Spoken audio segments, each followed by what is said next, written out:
Hey everyone, it's Foodbot Gaming here. Today we've got an exciting video for you. A combination of 3 highly requested videos over several months. We're going to delve into the best templates for your fighters, close air support, as well as strategic bombers. Enjoy the video! The best plane design in Hearts of Iron 4. Too long, didn't read.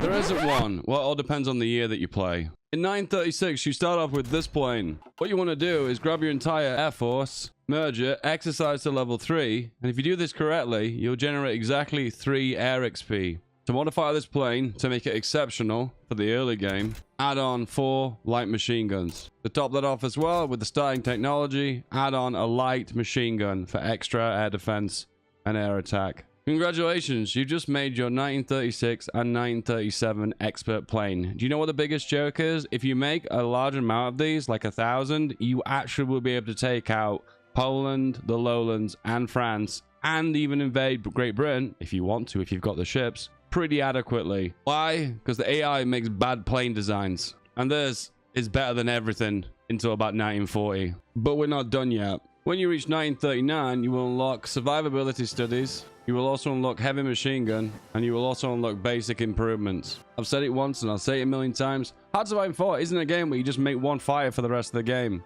You must adapt that plane based on where you are fighting around the world. Example, if you're going to be fighting from this airport or this airport and fighting the Benelux region, because this isn't a long distance, adding range improvements to your planes is a kind of waste of production and a waste of stats. So in that case, you can just make something that's pure armor and pure firepower. In this case, you can go for the heavy machine guns, you can go for self-sealing fuel tanks, but be aware this consumes a large amount of rubber. Make sure you've got synthetic rubber or imports from somewhere around the world. And another heavy machine gun. A part of me dies inside, but this plane will be most AI planes pretty much until the rest of the game. Yep, I feel pretty sad saying that. Alternatively, if you are firing for a greater range, in this case, going, let's say, from the Benelux region into northern France, because the range is significantly longer, adding extra range to the planes to gain extra mission efficiency would be beneficial. In this case, you want to go for something that has range improvements. In this case, I'd recommend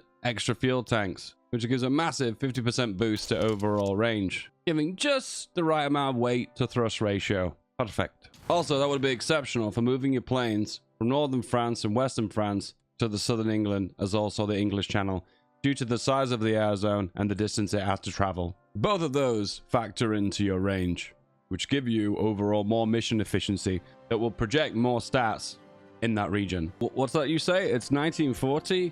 You've got the new chassis. You'll also have access to the new engine. It goes without saying, before you research the new chassis, make sure you enable auto upgrade, meaning you'll move the exact same model of this plane over with the exact same modules and get it for absolutely free and save yourself 20 air XP. Biggest single engine, machine guns, machine guns, machine guns. Now you have the luxury of combining range and also some defense. So self-sealing fuel tanks is pretty useful to combine it with some beautiful range of extra fuel tanks. And what? You want to sweeten the deal a little bit more? That's right, a heavy machine gun turret.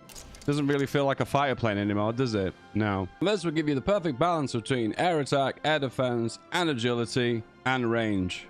The best of boths. However, I will argue this plane is a little bit overkill on air attack. And this level of air attack going over 50, it's more beneficial for shooting down bombers than shooting down fires. So you could argue if you want something that is based more upon range, you could take off the machine guns and you could replace the final module of the heavy gun turret with drop tanks with a whopping range of 1,137 kilometers.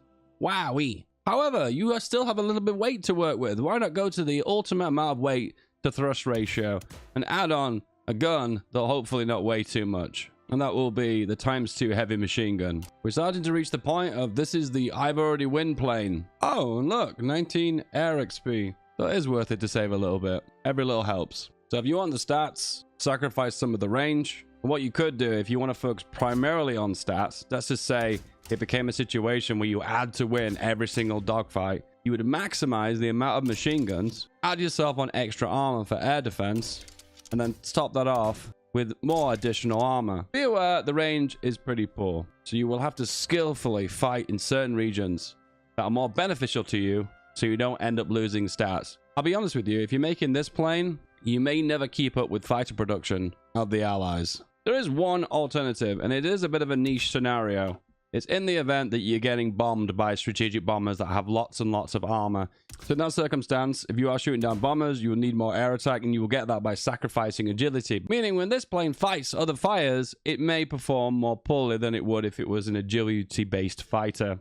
Be aware, this is not for dogfighting. This is for shooting down bombers. Cannons. And the best ratio with this will be to maximize the amount of cannons, but then add on a little bit of range. Extra fuel tanks. Less about defending itself and more about giving the most air attack to go through the armor of the bombers. And this is the reason why you very rarely see me go for cannons on planes, because it is specifically more of an anti-bomber tool. And if you have enough fighters, you'll have enough air attack anyway to shoot down bombers, even though it might not be an effective use on a 1-to-1 ratio. What? What's that you say? It's 1944. You have access to the advanced chassis, as well as large cannons, as well as the engine 4. To be fair, at this point, this is called the I've already won fighter. So does it really matter? Yeah, I don't think it really does. If you've already won, you've probably already got air superiority, and you've already got some pretty awesome fighters with some good stats. So to top that off, you need to focus more on the ground game. And you can either do two things. You can either go for heavy bombs, which you will get in 1940, or top it off, you work your way down artillery to where you get the Rockets 1, which will unlock rocket rails. Same again, machine guns, and machine guns. But to finish it off, you're either going to add a bomb lock, a heavy bomb lock, or a rocket rail. The beauty of rocket rails is it retains your agility. So if you are still fighting a moderately sized air force that the enemy has, rocket rails will be useful because they'll still have a fighting chance of dropping their bombs off or shooting their rockets and still being able to dogfight on those missions. However, though, if you've just won the air war and there really is no air force to fight anymore, for instance, if you've got 10,000 fighters and the entirety of the allies only have 1,000, in this case, you quite happily can go for heavy bomb locks. To make the most of your close air support damage, my advice to you would be extra fuel tanks, drop tanks, and if you've got anything left, add on extra defense. Arguably, because you've already won, the design of this model doesn't matter as much. So you could argue that maybe extra fuel tanks would be better to maximize range so you can bomb more adequately.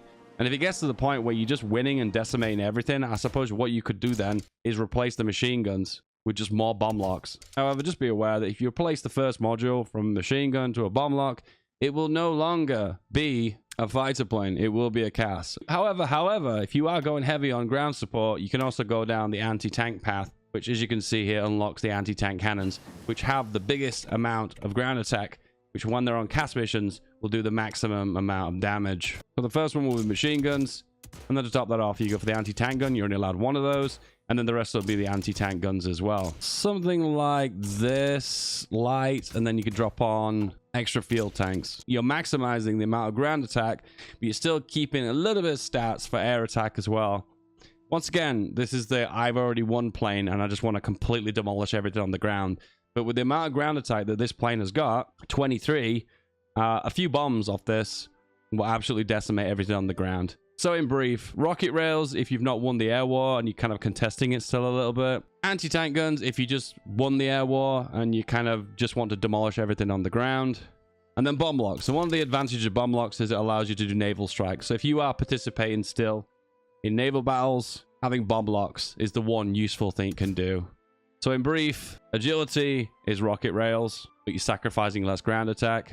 Anti-tank guns give you the maximum amount of ground attack, and heavy bombs fall somewhere in the middle with the additional bonus of being able to strike ships. Remember, there isn't just one design. You make the ship based on what it's going to be using. Are we ready for the final design? The final design is if you go down engineering, you unlock rockets 1 and 2, and then you unlock jet engines. And to top that off as well, you will also access to the modern small airframe.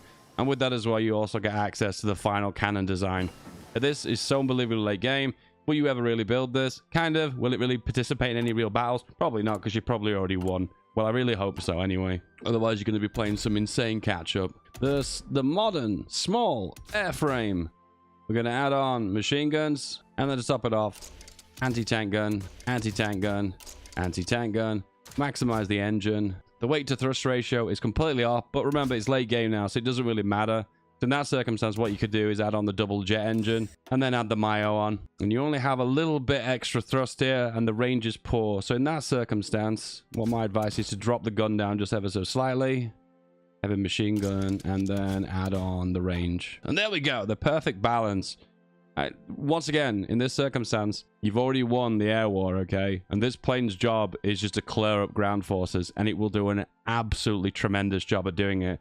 But be aware, if you ever find in a situation this plane has to dogfight, it won't do much of a good job because it's lacking air defense, air attack, and agility. Look at that agility. And for the cost of 61, you really can't afford losing these ones. But remember, this is kind of, I've already won plane. If you want to win the air war, you know what to do. You just add on the machine guns. Machine gun. And then you switch back to the single jet engine. Actually, the jet engine gives additional 5% agility. I never even knew that. We're learning new things, boys. But you do lose some range with the jet engine. That's interesting. So to compensate for that, you want to go for extra fuel tanks, self-sealing fuel tanks. You can only have one of those, and then armor plates to finish up. The biggest flaw with this one is the weight ratio is off. And if I'd gone for a regular engine to Mark 1, we wouldn't have much of a problem. It feels like the big benefit of jet engines is you're gaining a small boost to agility, but it is such a very small one.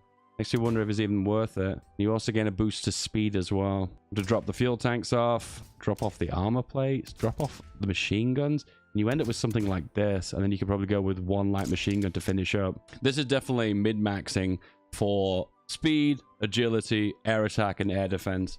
Have I ever made a plane like this before? No. No. Once again, if you're making this plane in 1946, something's gone unbelievably wrong. The AI will never make a plane as good as this as well, stats for stats wise. So you're never going to run into a problem with this one. Honorable mentions as Germany, as the fighter Mayo, which in this case is Messerschmitt. In this case, you want to go for the left side to give production efficiency and agility in production, reliability, and production efficiency. The left path here adds reliability and production, so it's working on raw numbers. However, the right path, you want to go for agility and speed, which is your dogfighting ability, agility and speed. Then you've got production. Then you've got more agility and speed. Then air attack, agility and speed. Air attack, range and agility and speed. And then finally, another one over here as well, agility and speed. So these ones on the right are based on quality and dogfighting potential. The ones on the left are based on actual numbers. I tend to lean towards the numbers on the left before I go for the quality. It's up to you though. If you want your fighters to have a little bit more extra of a bite to them, go for the right side path first. If you want raw numbers, go for the left path. I think raw numbers is better early game to work towards a better plane, and then as the game progresses, go for the right path. When it comes down to policy as well, agility is one of my go-to, but 5% is quite small to say that like this Mayo bonus gives the same thing. However, probably the best of the best is modular assembly, reducing the production cost of 5. And as the game progresses, you tend to find planes get very expensive, so anything to reduce the cost is very useful. Officer cores for planes. Early game, you want to go for this one, Branch Independent Spirit. This will pay itself back within about 2 years, I believe. This is one you'll go for when you go to the Spanish Civil War. If you want to save political power, you can go for this Independent Air Force first, select all your advisors, then switch back to whatever you need. And then when you start to work on your doctrines, when you max out your air XP, you can go for air crew surveys, which drops your air doctrine cost by 15 XP, which is a massive amount you'll save in the long run. When it comes down to the second, the Spirit of the Air Command, the big brainer here is centralized control, giving fighter detection and air mission efficiency. This is really big for dogfighting, and it's also better for range overall. Remember, anything that gives more air efficiency is technically more range. This is the reason why this one's a really strong one. If you find yourself in a situation where range isn't a problem because you built your planes for range, Airborne Heroes is pretty good too, giving a massive 50% boost for your aces, which aces tend to give more agility and speed as well as ground attack. If you're trying to do a power drop and it's not working, air power projection plus 10%.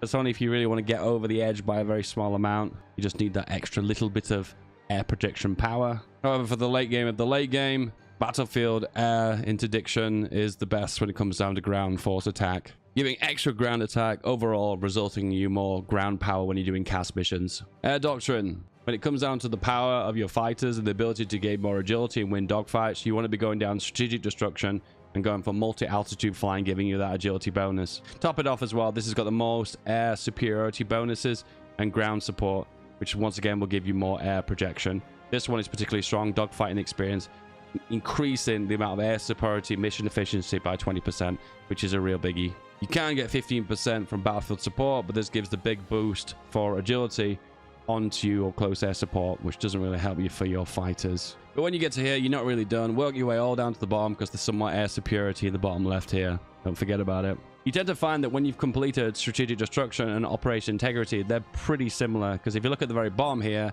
there's air skirmish, which gives you that mission efficiency 20% plus ace generation. So when it comes down to it, once you've completed both paths one for one, they're not really that much different stat for stat. However, strategic destruction does give you the agility earlier, as well as the air mission efficiency earlier. So you'll be able to take advantage of it here, but you'd have to take advantage of it all the way down here for operation integrity. And finally, High Command, Chief of the Air Force, Hermann Goring. Hope he didn't do anything bad, and this gives you overall more air superiority projection for your planes, which reduces the stats for the enemy for their breakthrough and their defense. Arguably, the extra 10% extra XP you gain from Albert Kessering is also pretty sweet as well. But it's more about stacking the XP with him, where Hermann Goring will give you more stats overall. Never tested this one, but weather conditions or accidents reduction, I actually don't know in the real world what difference that actually makes. I need to do tests on that one. Overall, I'm not sure. It might be very, very good, but it also might be kind of useless as well. Once again, it's one of those ones that need testing. The best CAS aircraft for Japan in Hearts of Iron 4. It is 9:36. You are soon to go to war against China. China has a very pathetic air force. However, the air zones in China are quite far apart, so range is a high priority for you. To begin with, you need to find yourself a basic carrier airframe. Now this baby is more expensive, but you can make it more cheaper if you prioritize naval aircraft construction. So let's do that. Reducing the cost of a carrier CAS by 20%. And there we go. The carrier airframe now is cheaper than the basic plane. One of the downsides of carrier-based aircraft, though, is they don't have as good stats, like for like. You want to see the difference? Basic airframe. Carrier doesn't have as much agility, weighs slightly more, and of course costs more, but in this circumstance costs less.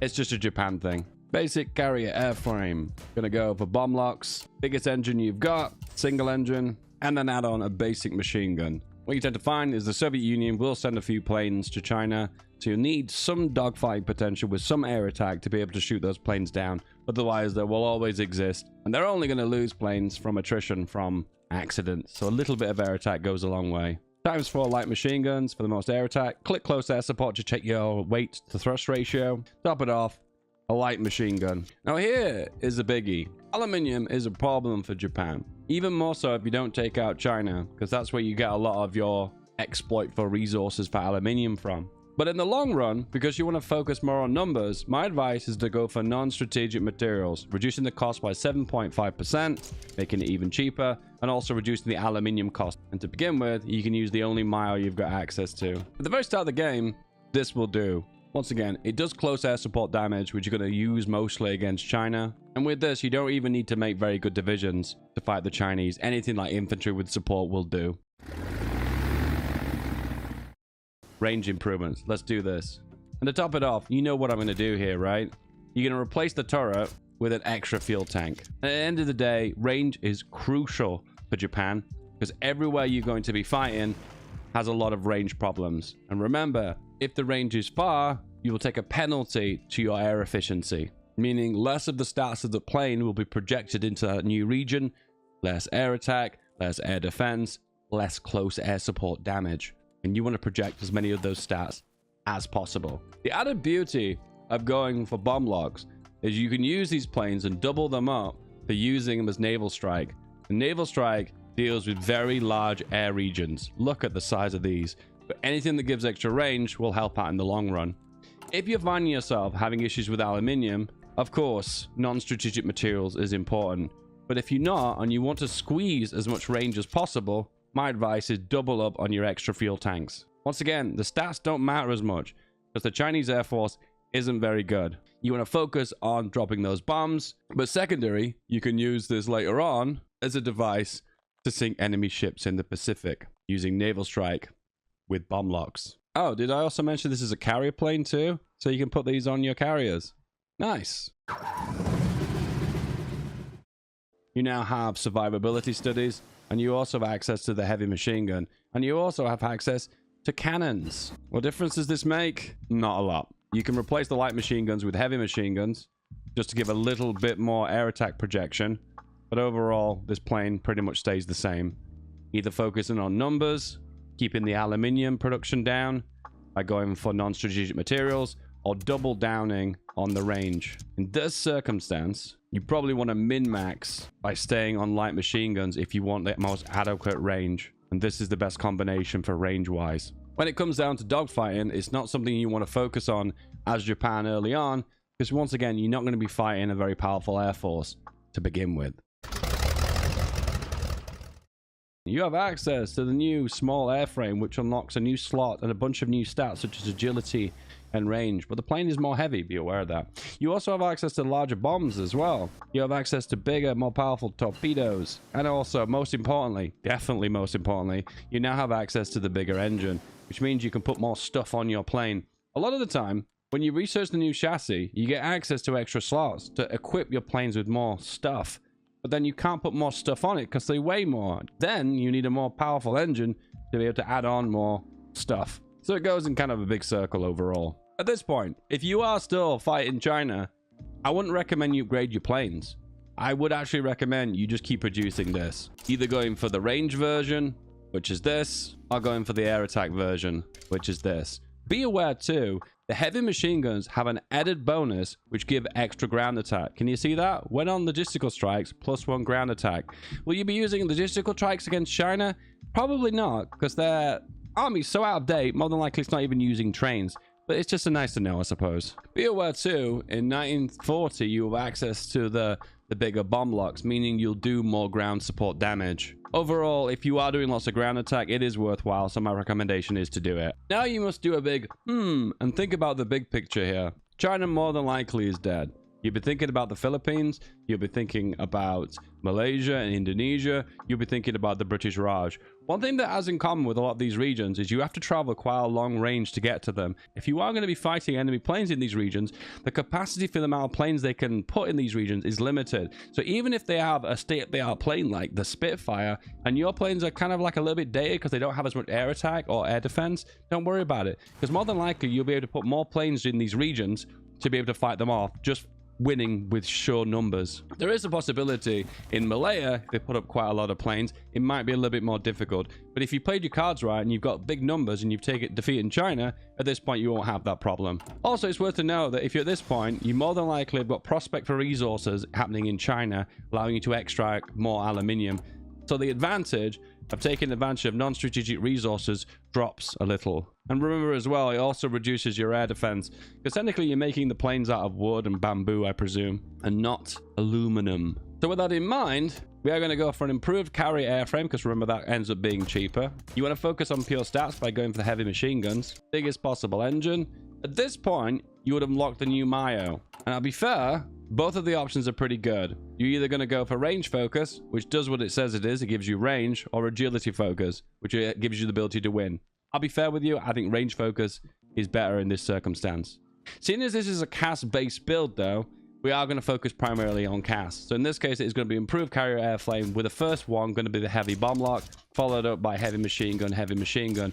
Now this is where you've got to be very careful, because you have to balance your weight and thrust ratio, and it might even involve removing some machine guns. So extra fuel tanks is no brainer because you want the range. Ideally, it'd be kind of better if you could double up on the fuel tanks. However, we're having in a problem for weight ratio here. So what I would recommend in this case is drop down so you can just get the right amount of weight ratio. In this case, it would be a single heavy machine gun. Now, you have to play this one by ear. Remember, this is a more advanced plane. It is going to require more aluminium. And in that circumstance, you might need to go for non-strategic materials. Don't be disheartened. At the end of the day, losing that little bit of air defense is not going to be the end of the world. If you can keep up with the production of the allies in these regions and have more planes within their regions, you'll end up bettering them in the combat anyway, even if they have got better stats than you. Alternatively, if you don't want to go crazy when it comes down to range, what you could top it off with is by going for your classic self-sealing fuel tanks. This will cause rubber problems, but when you secure Indonesia, that problem will suddenly be fixed. 500 rubber. Wow. And then also Sumatra giving you an additional 200 rubber as well. your rubber problems will end. There you go. And that's a perfect balance of weight and thrust, giving you a perfect balance between air defense, air attack, and agility, but also giving you that extra bite for CAS. Remember, Day, we're showing you a CAS build here. And the flexibility of a CAS build for Japan is not only can be used for dogfighting and air superiority, but it also can be used for close air support as well as naval striking, which, as you imagine, in Japan, you do a lot of that. Navy Japan, is that a thing? Yes. But if you are in a situation where things just aren't working for you, my advice to you is go back to the basic bomb lock and try your absolute best to try and put as much machine gun power onto this aircraft as possible. And that is actually doable. Probably range is not the best. Probably going for armor will be better to project your stats the best. Now you're getting the perfect ratio between air attack, air defense, and agility, but you're just not taking advantage of the best technology for bombs. This is just the instance where the allies are completely dominating you in the air, and you need to fight them 1-for-1 for stats. Now, you're probably going to ask, why are you adding bombs onto this if it's a dogfighting aircraft? That's a good question, because this specific build is CAS orientated. And my advice to you is when you do your air doctrine, you are going to go down battlefield support, which gives you this. And if it is considered a close air support by the first module being a bomb, it gives a 20% bonus to agility. Inadvertently, around the houses, around the outside, you will have more agility anyway if you go down this build specifically for you as Japan. Welcome to the hypothetical of a late game scenario where you've technically already won, or you should have. So in this circumstance, it has become 1944. In all fairness, you would have defeated Indonesia, Malaysia, probably either invited Siam to your faction or invaded them and completely dumpstered the Raj. Or you're going to be joining Germany in Europe, or you're going to be invading the Soviet Union. The Soviet Union. That cracks open a new can of worms of problems. Advanced small airframe, large cannons, and the big engine. But top that off, you will have access to more stuff, such as you have access to rockets at this point, and you also have access to the best anti-tank ground attack support weapons, which are part of the module for anti-tank. Let's have a look what we can do. So remember, this is still going to be a carrier-based aircraft because this gives the biggest overall discount. And then to top that off as well, you'll add on the mile that's applicable, which in this case we're going to go for the range guy. Maximize the engine. Remember, the first one is going to be for bombs. So is it a situation where the air war is technically over and it's already won? In this case, an anti-tank gun will be sufficient, and the amount of ground support damage here will be eye-wateringly high. Probably, though, the Soviet Union has a massive air force and the Allies have a technological advantage. In this case, this is going to be a bit of a rare one. But if you want to play it safe, my advice is go for rocket rails, because this maintains your agility when you're doing close air support attacks. Technically, this is your fighter plane CAS, but has close air support damage. And then top it off, you want to project as many stats as possible by going for the machine guns. Oh, the last one has to be another bomb. So in this case, you can go for double rocket rails, I suppose, which overall gives you more overall ground attack. Okay, so what's the problem with this aircraft now? Range. The range is absolutely dismal. So in this case, what you can do is extra fuel. We've still got extra thrust to work with. So in that circumstance, more than likely, we'll probably add extra stats onto this aircraft by doubling the amount of air defense. That's probably the most adequate. Be aware you need rubber for this, because this adds +1 rubber per mil assigned to this production line. But overall, this is an unbelievably awesome cast. It's such a long-range cast, and it's such amazing damage. Now, I'll admit this is a bit of a strange one, because if you are fighting over these air regions in the Far East here, as you can see, they are quite far away. The infrastructure is quite awful. You have to build airports. But overall, this plane will have the ability to stretch over those unbelievably long regions and actually bomb adequately in those said regions. I will argue at this point, because the weight to thrust ratio is so far apart, what you could probably do is add a heavy bomb lock on, and now you're gaining 12 ground attack. That's amazing. Remember, the final slot can't be machine guns, but overall, the amount of stats you gain from that is amazing. If it comes down to it, you're not winning those battles. You're not winning them. They're not going in your favor. In this case, you want to focus and retreat back from range and go back to raw stats and firepower. So you want to be focused at raw on armor. Remember, it is a CAS aircraft because we need that for the doctrine. So that's the reason why the first slot is occupied by bombs. But the rest of it is going to be occupied by machine guns, giving a solid amount of air defense, a solid amount of air attack, and a solid amount of agility. But the ability to project damage over range is more limited due to the fact that you've got no range improvements for this aircraft. Be aware, rocket rails will give you the best bang for your buck for agility. It is a CAS that's the best at dogfighting, basically. But if you want it to be more multi-purpose, you are going to have to replace this with a big bomb. In this case, it is going to be the heavy bomb locks, because now you've got the ability to do naval strikes And remember, you're Japan. You are going to be doing lots of naval strikes. But remember, it's 1944. In that circumstance, have you already technically won the air war? Probably. So remember, build your aircraft based upon what's actually happening.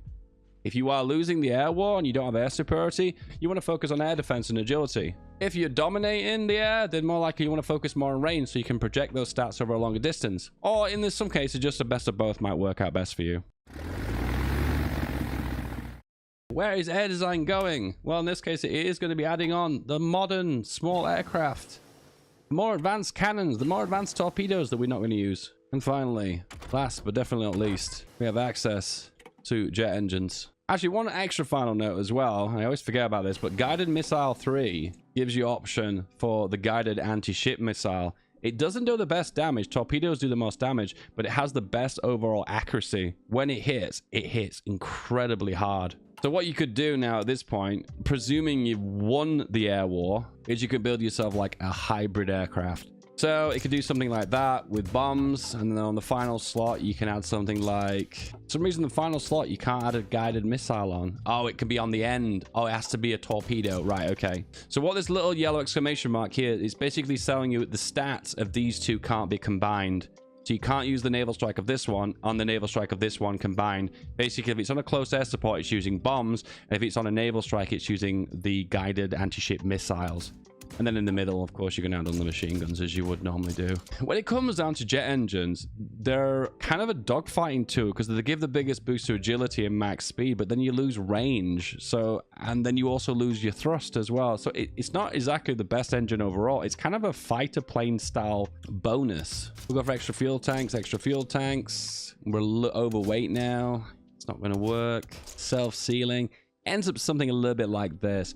Overall, with such a late game scenario, I'd feel like I'd want to focus more on range. But remember, this is what I refer to as a plane that kind of does everything. It is a close air support damaging machine. It also has unbelievably demolishing power when it comes out to fighting enemy ships. But then it also can project its stats as well. I suppose at this point, it leans slightly more towards a naval bomber because it's got its guided missile and it focuses on range as well. But then it leans a little bit back when it focuses on jet engine. So probably the first slot probably should be rocket rails, which frees up so much weight. So in that case, we'll go for something like this. Well, and truly is the jack of all trades. It has close air support, which is probably its weakest job because it only does a 4 close air support attack. But it has the ability to do it. It projects awesome stats for defense, air attack, and agility, so it's a dogfighting machine. Plus, it's got jet engines for the extra boost to agility and max speed. Once again, dogfighting machine. Probably of the 3 jobs it can do, the best and the final job it can do is naval striking, which incredible naval strike damage and targeting accuracy is absolutely insane. And of course, with a range of 1,500, it can capture these big regions of the Pacific. But remember, at this point, you've kind of already won the game. Ooh, I've just spotted something. So it turns out the weight of a guided missile is huge. They're insanely heavy. So would it even be possible to equip this on? No. It is such an incredibly heavy bomb. It's not even compatible with the jet engine. So in that circumstance, you do have to go for the most advanced naval strike. Yeah, you'd have to go for that. To be fair, I'll say hand on heart, I've never had much luck with the jack of all trades style aircraft. Ones that kind of do everything don't seem to work out very well. You either want to lean towards naval striking by going for a traditional Mark IV engine, or you want to focus more on agility stats such as rockets, rails, and the jet engine. What you could do, if price isn't a problem, you could go for the dual jet engines if you wanted to, but even then they don't really give you that much optimal thrust overall. We're entering the world of fantasy now, and you can see I'm utting and R-ing because I'm not really sure at this point in the game what really even matters that much. I suppose if you've got this point in the game and you're in 1946, you either have won or something's gone colossally wrong. And in that case, because I think you've already won, I'm kind of making an aircraft that just does a little bit of everything. Once again, make your aircraft which you think is most adequate. Clearly, the best one in the game for shooting ships is the guided anti-ship missile. It's the best of the best. And when it comes down to dogfighting potential for a cast, rocket rail is definitely the best, and jet engine is the best for dogfighting too. But if you want a mix of both, go from there. Honorable mentions for Japan. When it comes down to your Chief of the Air Force, ground support is the best one you want to go for. Unfortunately, they're all specialists, which is not very good. I have not done the stats on night operations or weather problems, so I don't know the overall impact. I would hope that weather penalty is probably really beneficial for doing naval strikes, because sea regions usually have really bad weather penalties. But today, the weather is fantastic. Even the English Channel. No rain in the English Channel. This game's bugged. However, this will only apply to aircraft based on airports and not carrier-based ones. But if you're using the carrier as a mobile airport, that would work. But if you're actually in a naval combat using carriers, I presume this wouldn't apply. The High Command 2, we have access to air combat training plus 50% age generation. That's pretty good. Also tactical bombing plus 15%. Oh god, that one is the winner. Oh my, the winner chicken dinner. And I suppose as a final secondary note, naval strike is pretty good, and also carriers is pretty good. Man, some of the advisors for High Command for Japan are outstanding. Myos. So you want to start on probably naval aircraft designer, which gives a nice production bonus, which is nice. However, you'll want to move on to range focus aircraft designer.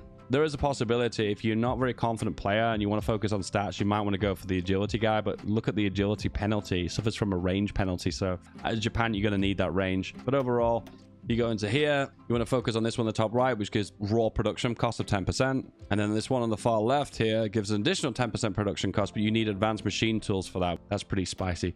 Probably going down this path is the biggest. But then all the ones at the bottom give medium plane bonuses, so probably want to avoid those ones, because remember, that's either a heavy fighter or a tactical bomber. So you want to focus on the small planes. Ones that say all of the following, they're the best of the best. This one is medium as well. You get the idea, though. When it comes down to Mitsubishi, you've got a choice between production power or raw stats. You're going down this path for agility because you want raw stats, so you want to go for the left one. When it comes down to it, your decisions here aren't a biggie. The only really big choice you're going to make here is ground attack versus air attack. So once again, what do you need to win? Do you need to win the air war to go for air attack?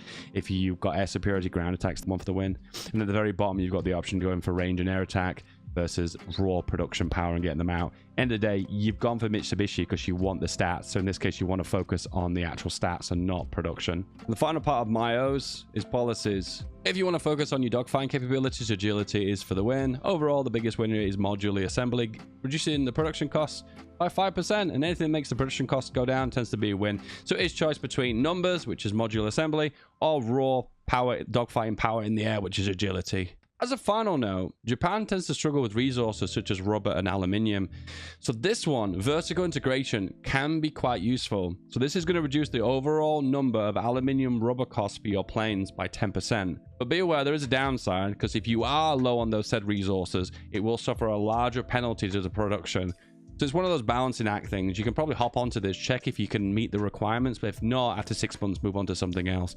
It's just a worthy note. The officer cores for Air Force. A sound strategy to begin with is to go to branch spirits, which the added bonus to this is going to give you air experience gain of 0.10 daily over time. Japan is less likely to take advantage of this one because you will need the stats, because you're going to be going to war against China immediately. But if you're looking to stack as much air XP as you can passively as a bonus over time, this is the one you want to go for. It's a bit risky though, because you kind of need the stats when you're going to be fighting against the Chinese. Alternatively, independent Air Force is the best one to go for here if you want to save your political power. Remember, overall 75% reduction means if you go for these advisors now, they're 12 political power. Wow. Oh, that's really cheap.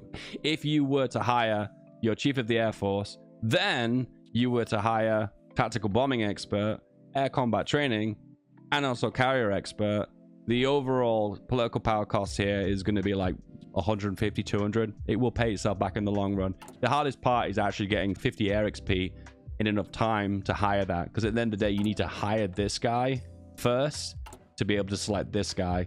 You can't really get it in reverse order. You can, but it's difficult. Overall, with every game tending to fall towards air crew surveys, which gives you a 25 cost reduction for your air doctrines for every time you select one of them. Spirit of the Air Force Command. This one's a tricky one because there's some really good ones. So first of all, centralized control is when you want to get additional range. If you're in a situation where you're not get 100% range, or you're like maybe less than 70%, probably centralized control is going to give you the extra range by giving you more air mission efficiency projection. If you're in a situation where you are projecting your stats for agility and max speed and air attack because you're trying to win an air war and get that extra edge, airborne heroes is the win. But be aware, you want to have maximum range for that, and you want to have aces. If you've not got either of those things, that's probably not going to be effective for you, but it will give you a massive edge, because 50% extra stats for aces is pretty big. Next up, if you're trying to do a power drop and you can't do it because you're losing by like, I don't know, 5%, something like that, a very small margin, this will push you over the edge by projecting more air power to make you successfully do a power drop.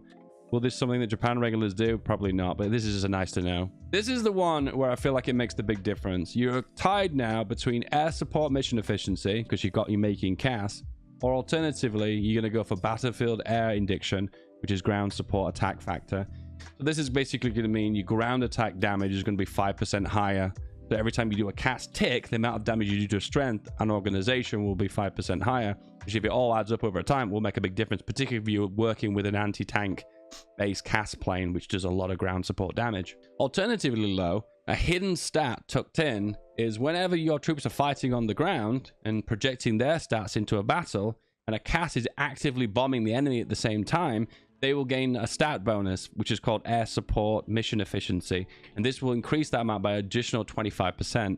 So if you're in a situation where you are ground pounding the enemy, you've got decent divisions because you've got like lots of soft attack, and you want to project more stats overall by using your CAS to the maximum effectiveness, continuous strike is definitely the one you want to go for. So it's either raw damage from the planes or additional damage from the divisions. Does that make sense? It's basically choosing which one's projecting their stats the most. Is it the CAS or is it the divisions on the ground? And whatever has the best stats to project is the one you want to go for there. This one's difficult because it all depends on your composition of your army. If you've gone very heavy on soft attack and you want to project more soft attack, and you have air superiority, and you've got CAS actively bombing, probably air mission efficiency is the best one.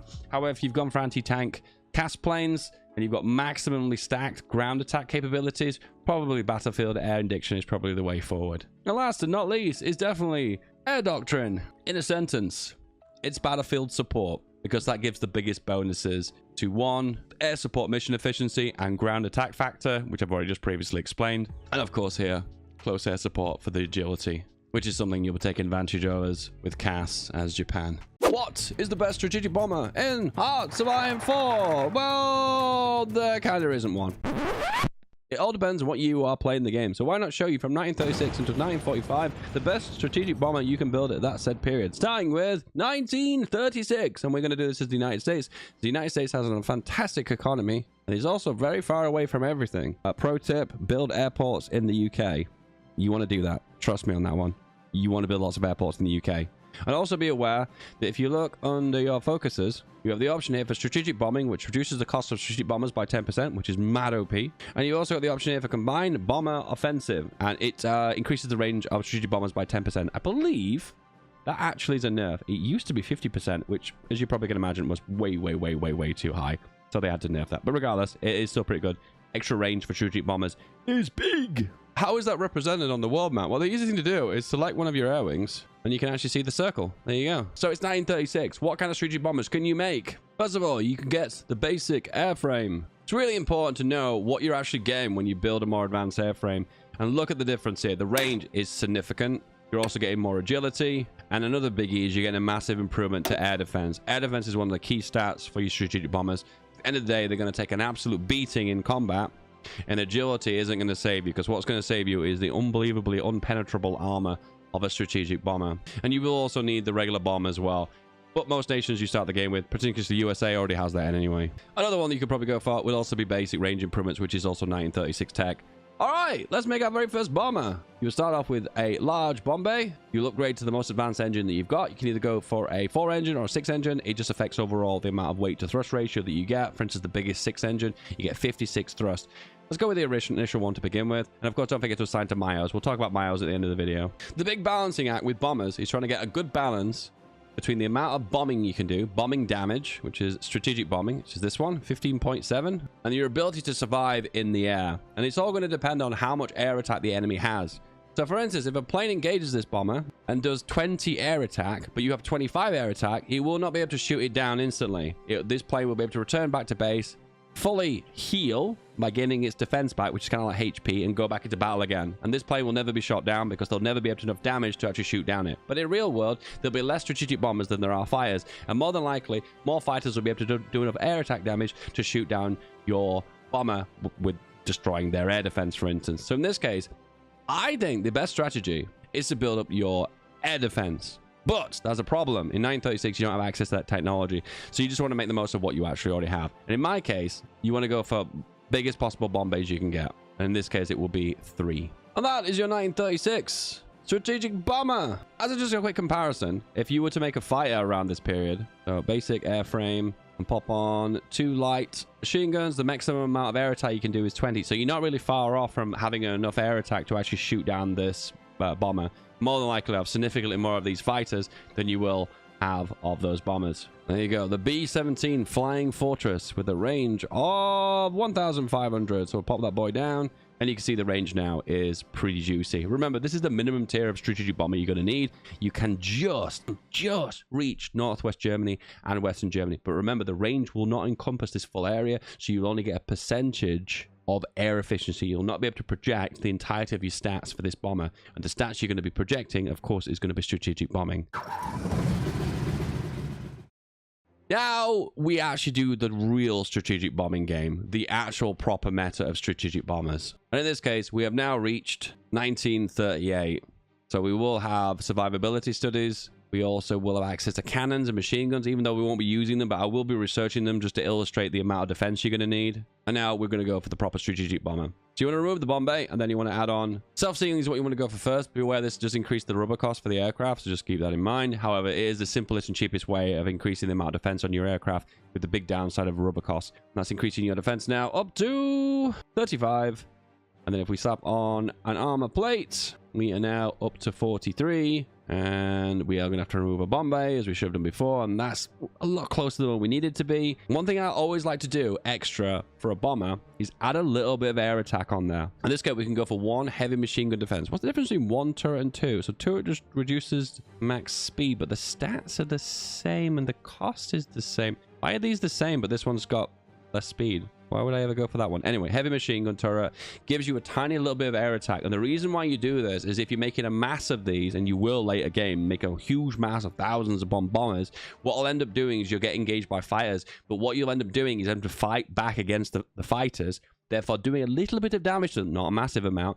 And because you'll have so many numbers on your hand, you'll actually shoot down some of their fighters. Without a little bit of air attack, you will not be fighting back. So therefore, they'll keep the number of fighters in the air. You need that little bit of an edge to shoot down their fighters to eventually get that critical mass of bombers. So if you're not familiar with the term critical mass, it comes from real-time strategies.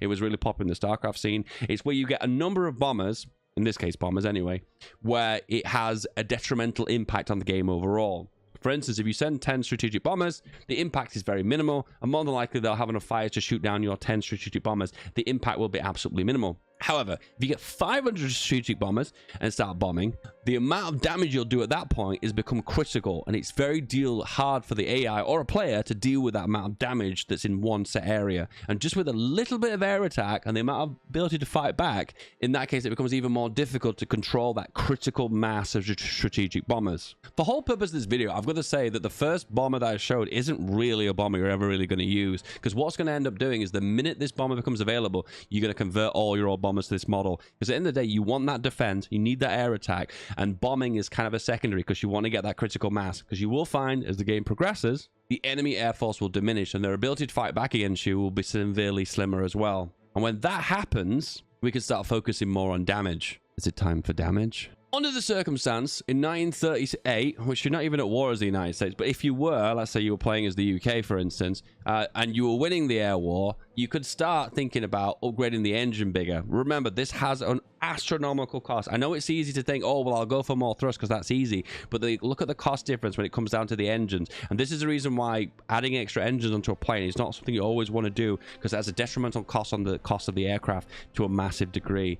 I suppose if you were going to go all the way with that and go for the biggest and chunkiest engine, you could do that and then go extra crazy when it comes down to extra bomb bays. Large bomb bay, please. And then you could think about removing some armor, and then you've got the bombing potential here. FYI, you only really want to do this if you've reached critical mass. Will you be able to do that in 1938? More than likely, nope. One recurring theme you tend to find with aircraft is keeping the cost down, but then being able to project as many stats as possible. And that's how you get the most effective trading of aircraft. So a lot of people say, why make regular fighters when you can make heavy fighters? Because heavy fighters are better stats. That's true.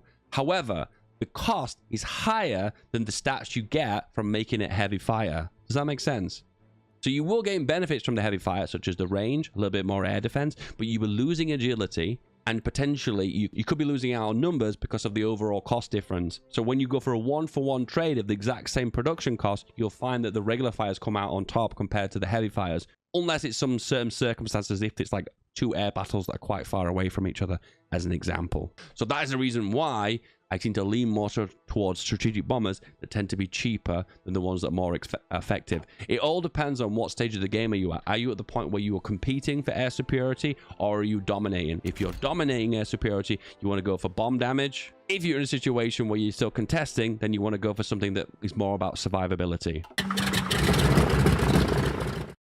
It's 1940! Large airframe. All right, well, now we're making the proper designer bomber. Okay, a bomber that is gonna be remembered throughout the ages. Remember, this is a heavier chassis now, so it's heavier, so you can't put as much stuff on it because the plane itself, the actual aircraft shell, is heavier. Just, it's nice to know, because you might find that this aircraft has more stats because it can have more modules on it, but this one can't because it's at the limit of weight to thrust. And you think, well, won't the new plane be better? Not necessarily. It's all depending on the weight to thrust ratio. Anyway, we've got an engine 3. We're going to go 4 engine 3, which gives you a massive boost to thrust. Remember, thrust is the amount of stuff you can put on. And also, we're going to add on Boeing as a standard mile as well. We'll go into Boeing later on at the end of the video. Same applies. Are you in a situation where you are contesting air and you're trying to vie for air dominance? It happens. So in that case, you want self-sealing, focus on the defense, armor plates, 15.7 bombing, the best bombs we can get because they're the only bombs you can get. They never get better throughout the game. You can see now the air defense is 53. The improved airframe, the B-24 Liberator. And you can get an idea of the range, so that's a really impressive range. We don't really want to add in our range unless we're in a situation where we know we're winning, and then we can project them on stats when we move over to that set location. Remember, keeping a mental note of this, of the range. So if you go over here, you get an idea. Once again, in this circumstance now, we're covering 99% of northwest Germany. And that's a really good, healthy area to bomb as well. The big what if with this is how much air defense you have. So the most likely aircraft you're going to come up against as a strategic bomber is going to be a fighter. So give an example, we're going to add on heavy machine gun 1, heavy machine gun 2. Now, this is not a plane you would technically find in 1940. You'd probably get the one with the 3 modules, but you can see the air attack here is 36. So it's kind of air 36 versus 53. It's less than, so therefore it has some defense against it. However, it does become a little bit riskier. So in that circumstance, you probably want to add on extra armor. Then we're going to need the turret so you can project your stats. 53, 64. And then finally, the extra range to compensate for the extra armor you've got that you're losing, because this is increased it by 50%. Oh, that's actually interesting. Range also reduces defense.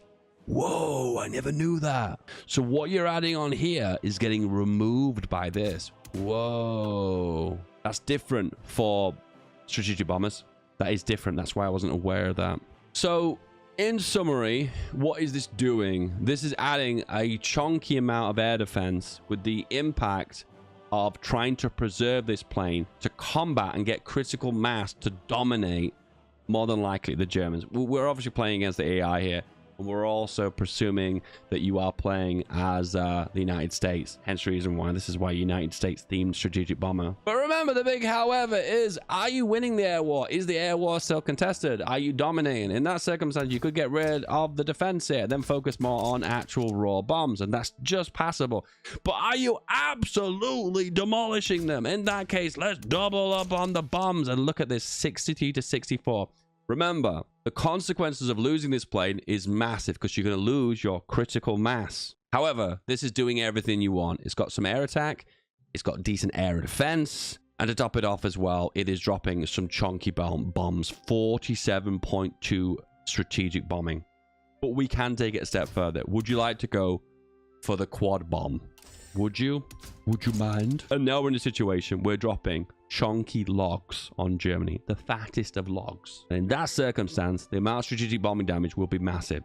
But be aware, losing one of these at 167 production costs, it's not something you really want to do. Just FYI, you probably want to avoid this. Remember, this is you've already won kind of plane. Remember, you're no longer contesting them in the air. You've won the air war.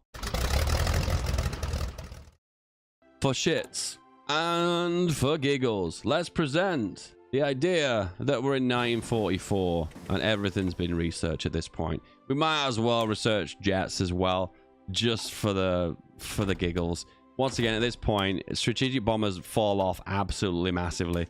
They lose all point of even using them anymore, because at this point, it's like you kind of want to move on to some CAS models, because you want to be winning battles on the ground, and you've probably already demolished their economy now, so the strategic bombers have lost all value. And there's no way of re-equipping them to something else. 70 production costs, and once again, we're going to go for quad engine 4 bombs.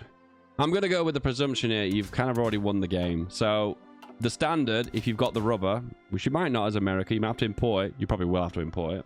Is self-sealing, and of course you want to maximize the range. One will do, but you might need two depending on where you are in Europe. And then of course Mr. Bombay all the way. In this case it'll have to be 4 at 71 to 75. And I suppose, oh yeah, of course we want to add a little bit of defense on as well, a bit of air attack as well.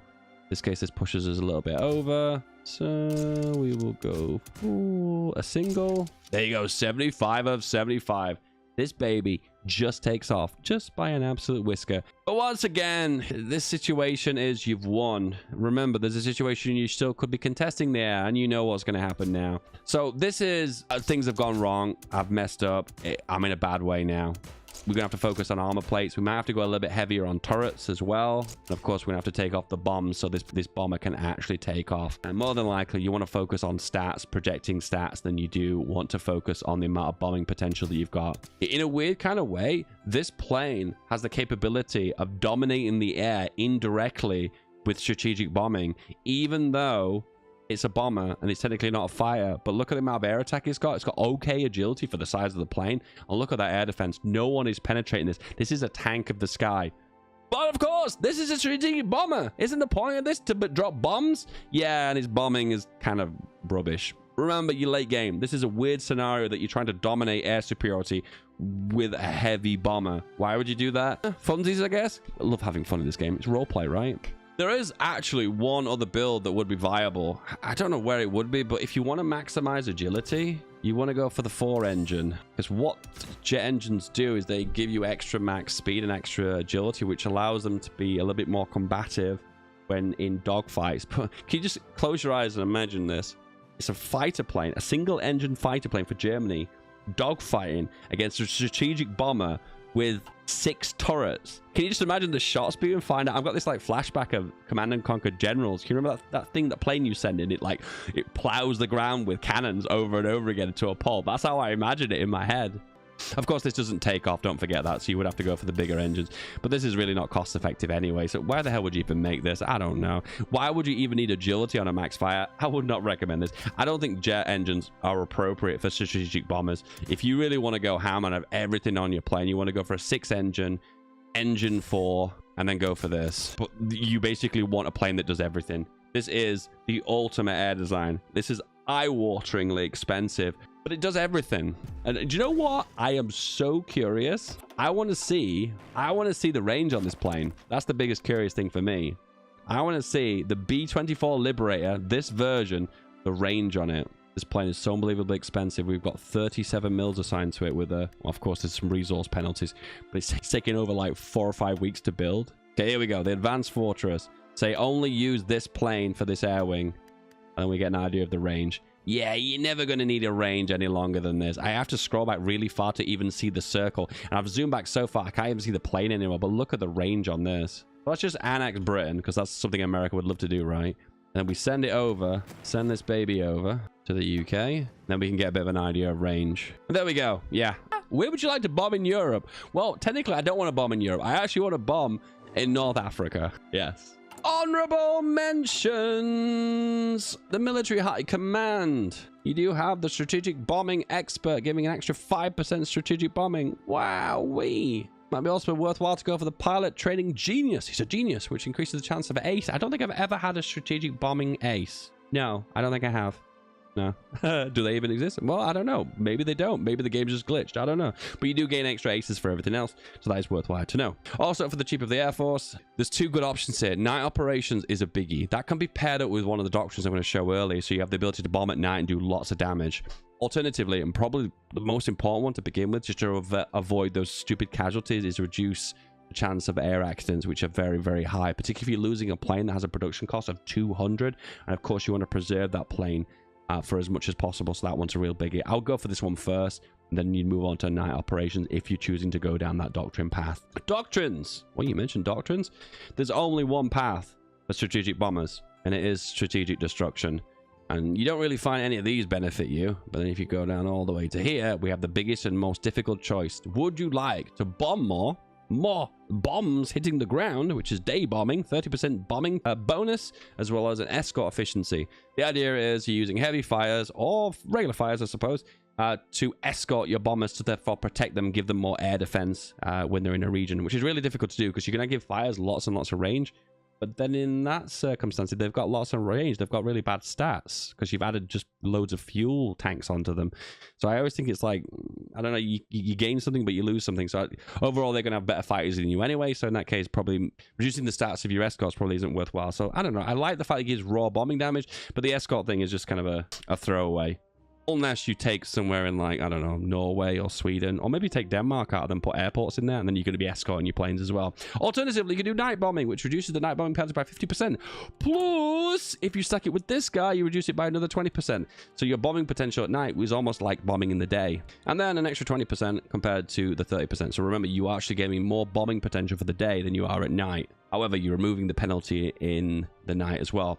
If you think about it, the actual raw damage of bombing potential is higher on this side, because if you do bomb day and night and also take advantage of this, the amount of bombs you can drop is going to become incredibly high. And of course, this one's a biggie too. 25% bomber defense. Bomber defense is awesome. It's your ability to have a flying tank, so take advantage of it.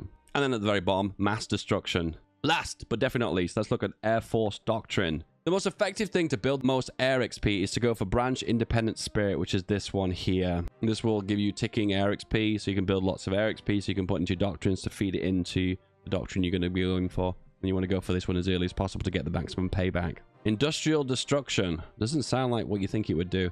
It makes the cost for large planes drop by 75%, which is not even that high anyway, so I don't even think you need to worry about that. But it also makes the research cost for heavy aircraft 5%, and don't go for this, it's not very good. This is good if you want to save PP by hiring all your high commands. It's one you go for, and then hire them, and then go back to Branch Independent Spirit. I've actually heard good things about this one too. Industrial Liaison for heavy research, 15% compared to 5%. I think that might be wrong. 5% is just too low. Why would you ever go for this one when you got this one? I don't know. And of course, the default is to return all the way back to air crews when you want to go for your doctrines. So it's kind of a matter of hiring this one to save PP, then switching to this one to stack air XP. And then when you want to go for your doctrines, you want the discount for doctrines, so you go for this one. It's the same for all air, really. And then the very final one, Spirit of the Air Force Command. You either want to go for centralized control, which is giving you additional range for air mission efficiency, which is useful because once again, it gives you more range. It's kind of good in the early days if you want to catch more of this Western Germany region if you're struggling with the range. But then finally, if you reach the point where you're not projecting stats anymore because you've got the range, you want to go for Total Devastation. God, I love the names of these ones. Total Destruction, Devastation, Mass Bombings, Mass Destruction. And this gives you an extra 10%. Myos, Heavy Aircraft Designer. Same again with most Myos. The left side is about production, reliability, as well as raw production of numbers, where the right side is about raw stats. I would personally lean towards air defense, as well as getting the production up. This one gives you only for transport, so be aware of this. Don't go for this if you're not going for transports. And then air defense and reliability. Top it off, more output. 5% raw output is amazing. Alternatively, if you're not looking for the numbers and you've already decided that you've won, you can go for this one. High quality aluminium alloys. You've got an alternative route down the middle for range and agility. One of these kind of on if you need it, However, on the right side, you're going to project what you want the most, and which is strategic bombing. The center one, and the left one for strategic bombing. The right one is for naval patrol bombers. Then air attack, and then the right one for strategic bombing. The choice between here is either do you want raw bombing power, which is the right one, or the left path where you want to go stack air defense extremely high with extra range and air defense. Once again, this is kind of, I feel like if you reach this area from going from this side and this side, then coming all the way down here, you've kind of already won. I suppose if you're the last minute and you're here and you're like, I'm not dominating the air anymore, you want to go on the left side, but this one is raw stats. So what really interesting to see, there also increases the fuel usage as well. 5%, but you lose agility. But that massive 15% air defense and 10% air defense again, and top it off the 25% range, pretty juicy, I'll give you that. But once again, if you've won the air war, what's the point of more stats? You want strategic bombing. Strategic bombing is when you won and you want to actually drop bombs. And air defense and range is when you're still trying to find that critical mass. Have you found it yet? Do you know what it is? I don't know. Anyway, the policy you want to go for at level 6 is either going to be heavy gantry cranes, which gives you a production efficiency cap, which means you'll pump out more raw numbers. I'll admit, production efficiency cost minus 5% is very good for the strategic bombers because they're incredibly expensive. Remember, if you've made the king of strategic bombers, the one with the 200 production cost, going for this one will reduce the production cost by 10 production points.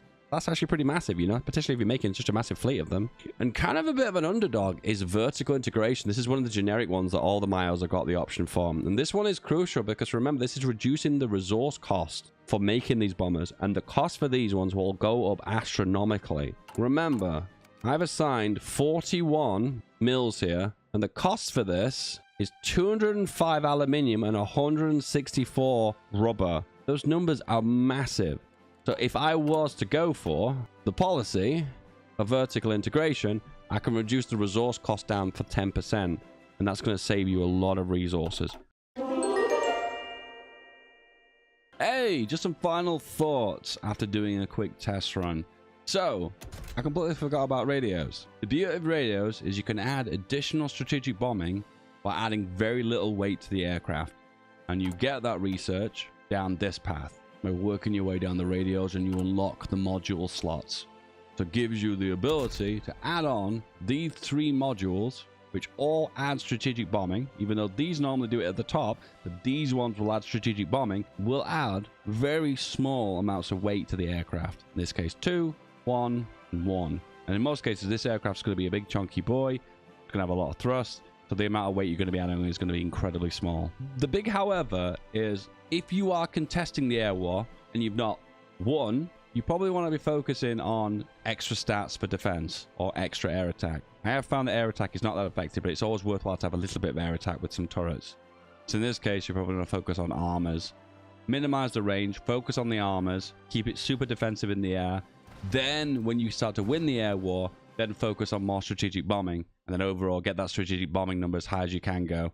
In this case, 111. Ow. So the core gameplay doesn't really change, other than the final bomber, when you've fully secured air superiority and you're bombing a lot like I am here, then in that circumstance, you can switch out the defense modules and the range modules for radio ones, which are going to give you extra strategic bombing overall. When you find you're trying to gain air superiority, you kind of want to bunch them together in one region like this.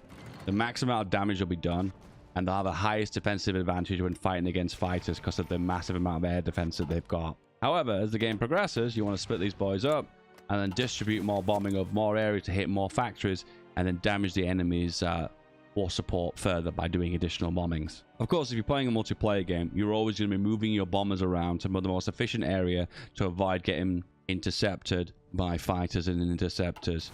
Be aware too, anti-air will slowly chew away at your aircraft. Because you can see losses are happening in Eastern Germany more than anywhere, even though there's no enemy aircraft. That's because there are some anti-air bases here. So if you want to minimize losses, just bomb Western and Northwestern Germany where there's no anti-air. The AI never builds anti-air, so it's never going to be a problem.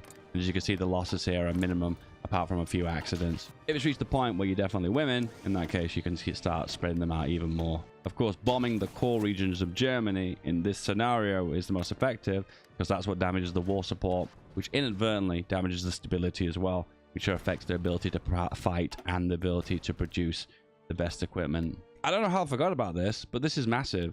Air production reduces the cost of strategic bombers by 10%. That's huge.